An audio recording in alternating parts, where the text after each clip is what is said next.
Magandang umaga sa inyong lahat. Magandang umaga. Dito pag-usapan po natin mga kapalpakan ng mga tauhan ni BBM patungkol sa baha. Kalahin mo ba maglagay ka ng DPWH Secretary na hindi naman engineer? So wala talagang alam. Kapag may bayaran, siya ang hadlang. Hindi siya tiklop sa pananakot ng iilan, hindi siya alila ng sino mang mayaman. Kung ang kapangyarihan nila ay inaabuso, hinahawi niya yan mano-mano. Kapag ang taong bayan ang nasasakal, siya ang unang sumusugot, tumatagal. Hindi perang sukatan ng halaga, kundi kung sino ang lumalaban para sa masa. Toto kasing tirador, toto kasing tirador, kakampi ng naaapi, kalaban ng sakim na mandarambong. Toto kasing tirador, toto kasing tirador, hindi kayang bilhin ang puso niyang matibay.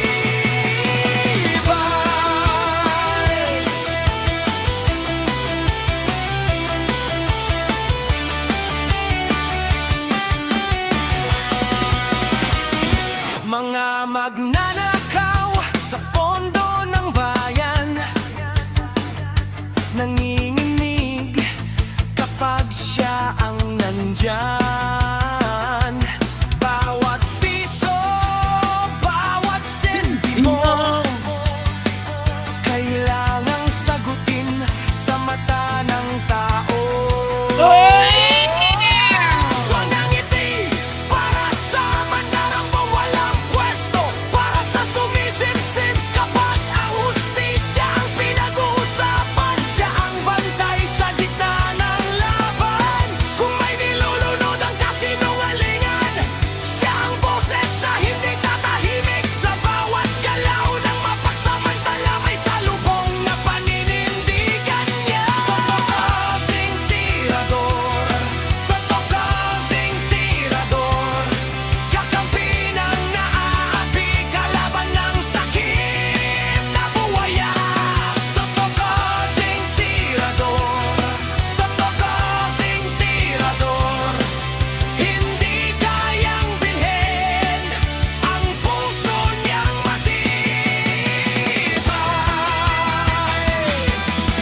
Hindi lahat ng malakas ay tama, hindi lahat ng tahimik ay duwag. Kapag ang bayan ang pinagkakaitan, siya ang unang humaharap.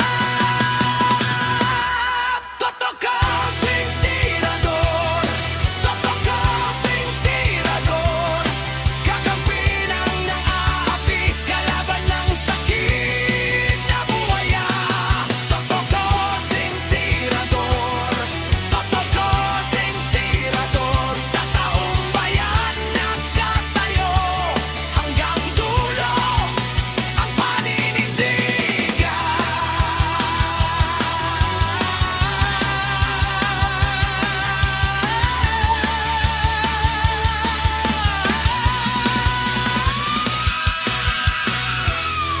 Ayan ito, patugtugin pa tayo isa pa. Para lang kasi kay Sara Duterte na aking pinag-iisipan na talagang mananalo kahit anong gagawin nila.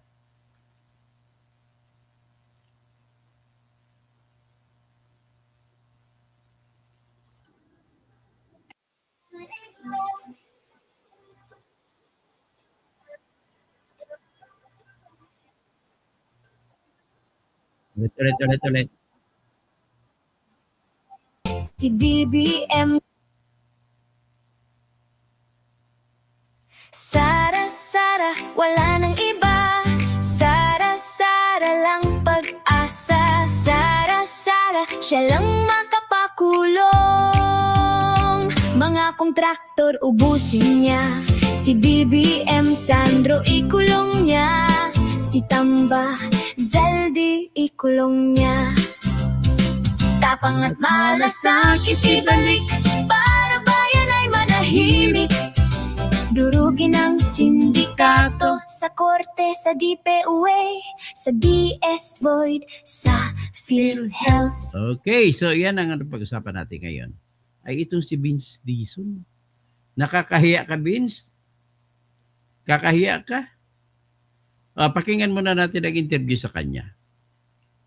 No? Ang interview, naggagalaiti sa galit, pero pakinggan muna natin ang interview sa kanya. Ano bang ginagawa nitong taong ito?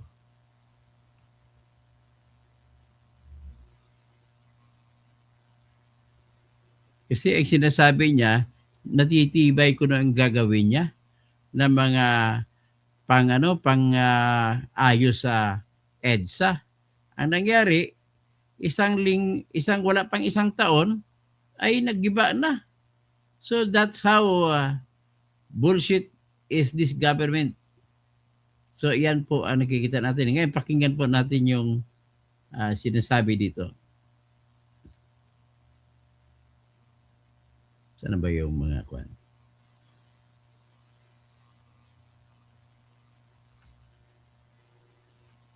Ito. Ito.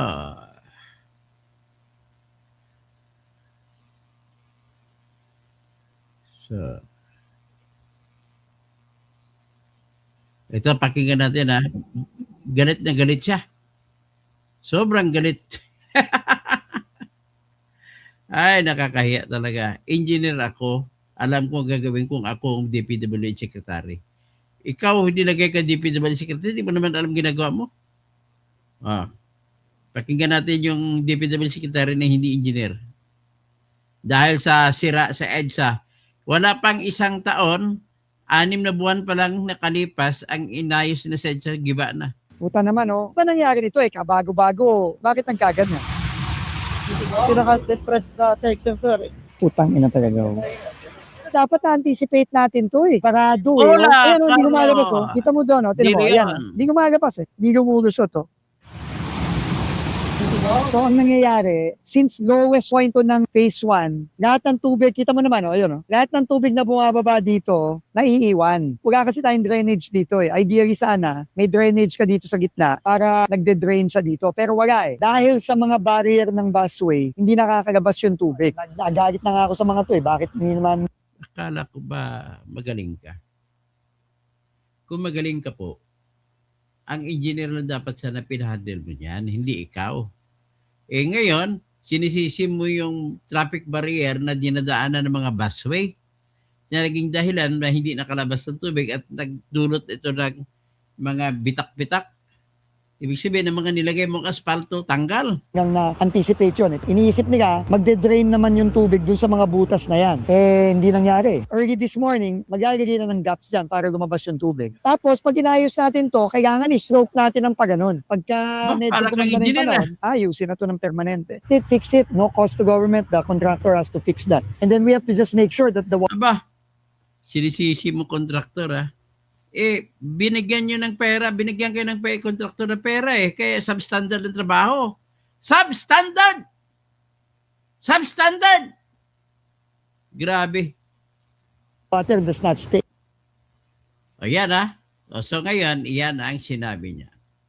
Pakinggan natin ang mga sinabi niya noon na assurance niya. Pakinggan natin ang sinabi niya noon. Ito.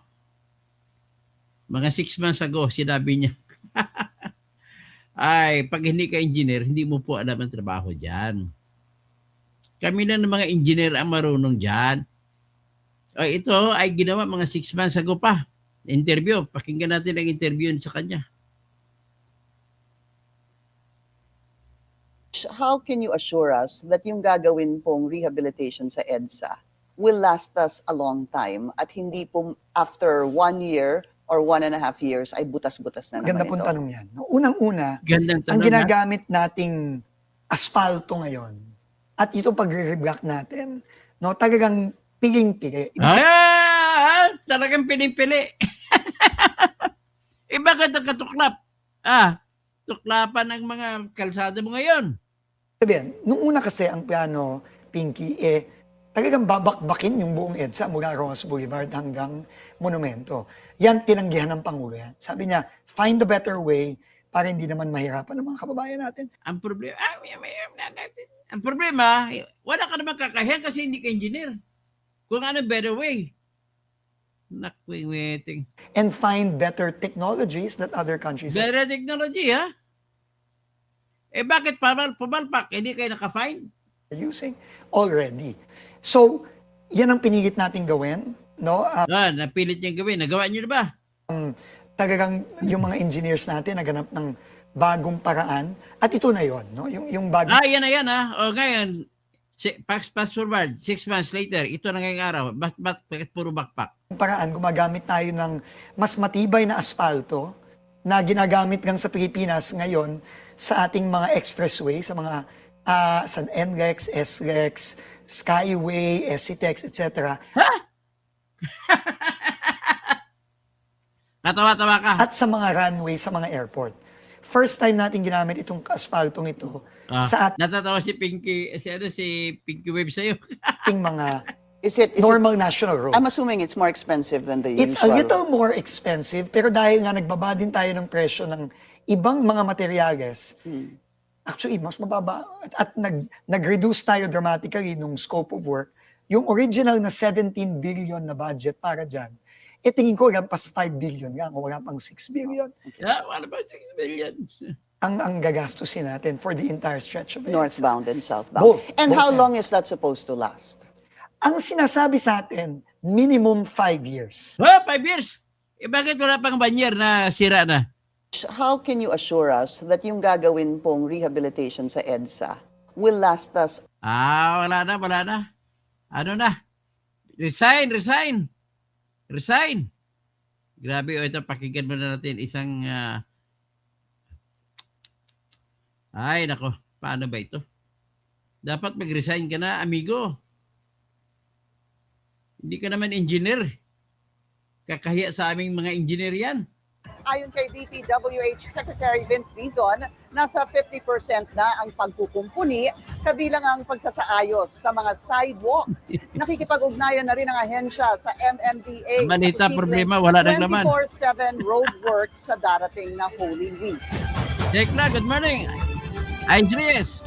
During the Holy Week, the holiday, tingin ko baka hingi kami ng permiso sa MMDA na mag 24/7 ulit. Ang problema sa iyo, hindi ka kasi engineer, hindi ka nag-aral. Nag-aral ako engineering 5 taon. Hindi mo nga alam kahit per CPM lang eh. Pag schedule ang mga trabaho, per CPM, Program, Evaluation and Review Technique, Construction, Public Management. Kasi wala naman masyadong tao sa Metro Manila during Holy Week. Mag-follow sa aming mga Yan ha. Yan na, nakita nyo na, ang yabang niya. Pero ibalik natin kaya yung sinabi na nagagalit siya. Pero pakinggan muna natin ito.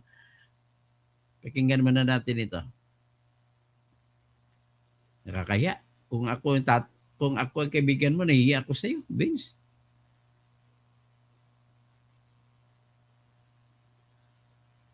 Sa EDSA. Wala pang 1 taon mula nang ayusin pero tad-tad agad ng lubak ang ilang bahagi ng EDSA. Ang mga bagong asfalto kasi nabakbak dahil sa ulan. Nakatutok si Oscar Oida live. Habang mo sa bagong teknolohiya. Oscar. Yes, Vicky, wala masyadong pagbaha sa Metro Manila ngayong araw.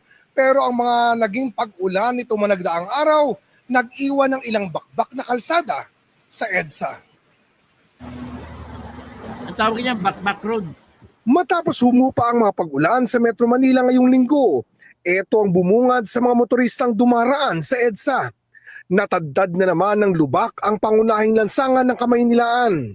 Sa bahagi ng EDSA Kalayaan southbound, kita ang malalalim na uka na puno pa ng tubig. Gayon din sa may busway sa may parting Estrella. Abala at posibleng peligroso sa mga motorista ang mga yan, lalo't mahigit 400,000 sasakyan ang dumaraan sa EDSA kada araw. Inabutan namin kanina ang mga taga-Department of Public Works and Highways na isa-isang tinatapalan ang mga lubak. Kaya di nadaanan ng mga bus ang bahaging ito ng busway hanggang sa may parting Buendia. Sinubukan namin silang kausapin pero di raw sila otorisadong magsalita. Pero bakit nga ba nauwi muli sa lubak ang ilang bahagi ng EDSA matapos ang ilang araw lang na pag-ulan?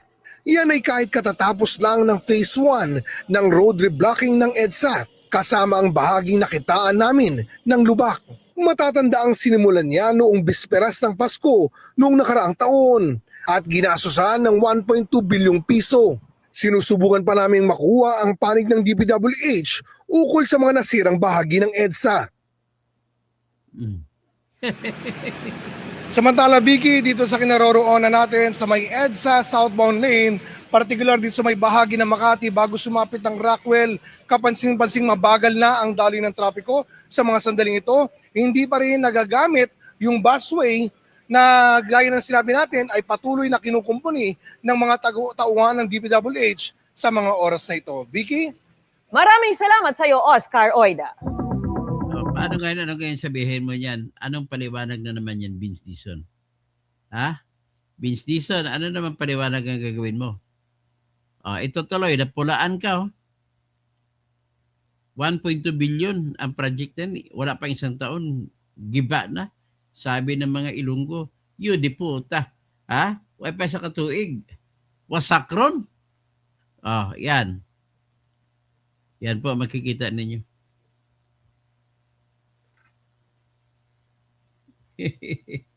Ay, nako. So, paano ngayon yan, Mr. Vince Dizon?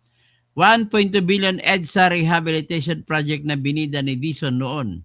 Wala pang isang taon, may sira na. Wala pang isang taon mula nang sinimulan ng 1.2 bilyong EDSA rehabilitasyon, ngunit ilang bahagi ng bagong asfalto ay nabakbak at nagkalubak-lubak na sunod na pag-ulan.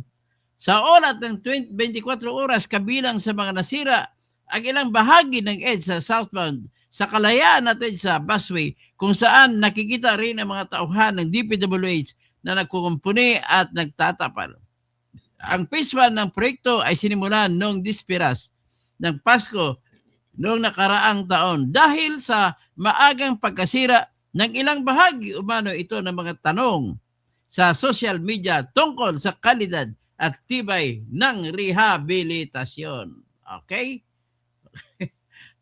Wala na tayo. Ipakita ko nga alay yung paggalit niya. Patingnan niyo, matutuwa ko sa pagbumura niya.